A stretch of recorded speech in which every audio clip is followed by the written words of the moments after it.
Hello everyone, dear viewers of my YouTube channel. As everyone knows, yesterday Russia and most of the post-Soviet republics and countries celebrated the Great Victory Day. The terrible war against fascism lasted 1,418 days.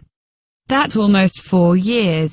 It is terrible to imagine what our grandfathers and great-grandfathers had to go through. I just could not help but make a video on this topic. Collect little known fact about Victory Day. This top is purely formal. I ask you, my dear viewers, not to pay attention to places, but to understand the essence. Well, don't forget to support me with likes and subscriptions. Go! 10th place. The date of the first victory parade was proposed by the dressmaker. According to the calculations of the management of factories and ateliers, it took more than a month to tailor the uniform for rank-and-file officers and senior command staff, so the victory parade was scheduled for June 24. 9th place. Fascist banners threw like plague rags.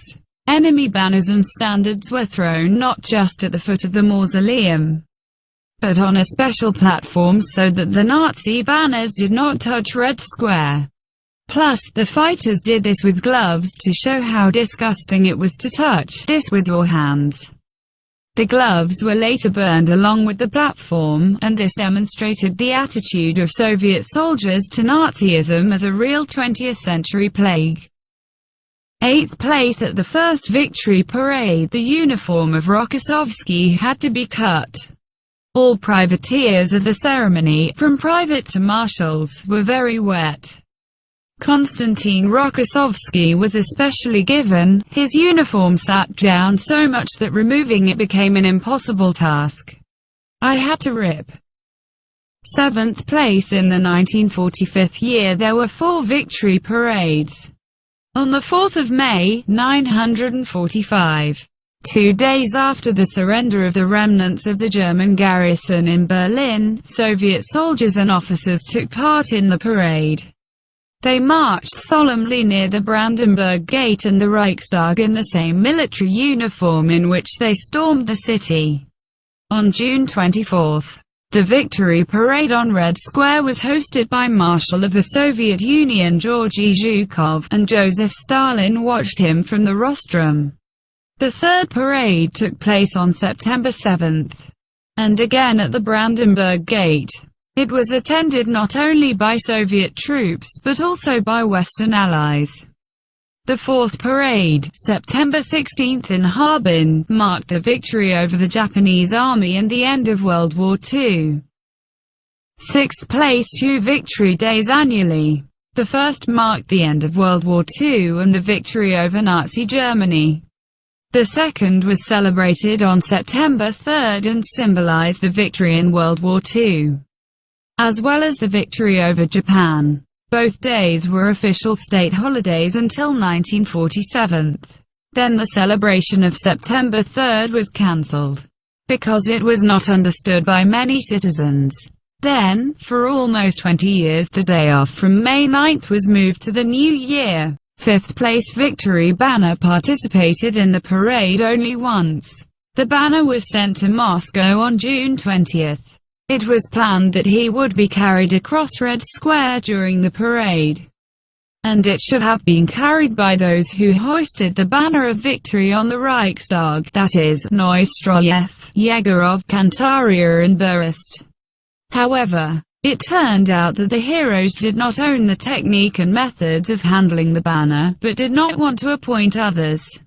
In the end, Zhukov cancelled the removal of the banner. 20 years later, the victory banner still participated in the festive procession, after which it was transferred to the Museum of the Armed Forces. 4th place. Almost cut the victory banner into souvenirs. Not only enemy bullets or fire could damage the banner, but also a reverent attitude towards it. It is known that in the capital the banner fell reduced in width by 3 centimeters. According to some information, A gunner of the legendary Katyusha cut off a piece of the legendary Banner of Victory. According to other sources, she was an employee of the political department of the 150th Infantry Division. Third place. For all the years in the USSR, there were only 4 victory parades. The first victory parade was held in our country, as already noted, on the 24th of June, 1945. The second, 20 years later, in the 1965 year, when this day was a day off. The next parade took place at 1985, at the very beginning of Perestroika. The fourth victory parade was in 1990. The tradition of annually celebrating the 9th of May on Red Square was strengthened in the year of the 50th anniversary of the victory of the Soviet people in World War II. Second place in Russia, May 9th, in Europe, May 8th. In Europe, the Victory Day over fascism is usually celebrated one day earlier. The confusion is connected with the difference between time zones and with the idea of peoples about when the war ended. For the inhabitants of Europe, it ended with the end of the fighting on the Western fronts. Germany is no exception, only there they celebrate the day of liberation from National Socialism. And on this day it is customary to lay wreaths at the graves of the liberators. 14 years ago, the UN General Assembly declared May 8 and 9 as days of sorrow and reconciliation. First place. The official peace was concluded only 10 years later. After the act of unconditional surrender, a peace treaty was not signed, and this, albeit legally, meant a state of war. After the end of World War II, Germany and its capital were divided into 4 occupation zones, Eastern, Soviet, as well as 3 Western, British, French and American. This state of affairs continued for another 10 years. This was not just an oversight but a consequence of a diplomatic game, Yuri Zhukov, a doctor of historical sciences, believes. According to him, Stalin wanted to maintain the unity of a demilitarized and neutral Germany. Great Britain, France and the USA did not agree with him. The peace treaty was signed only on the 25th of January, 1955.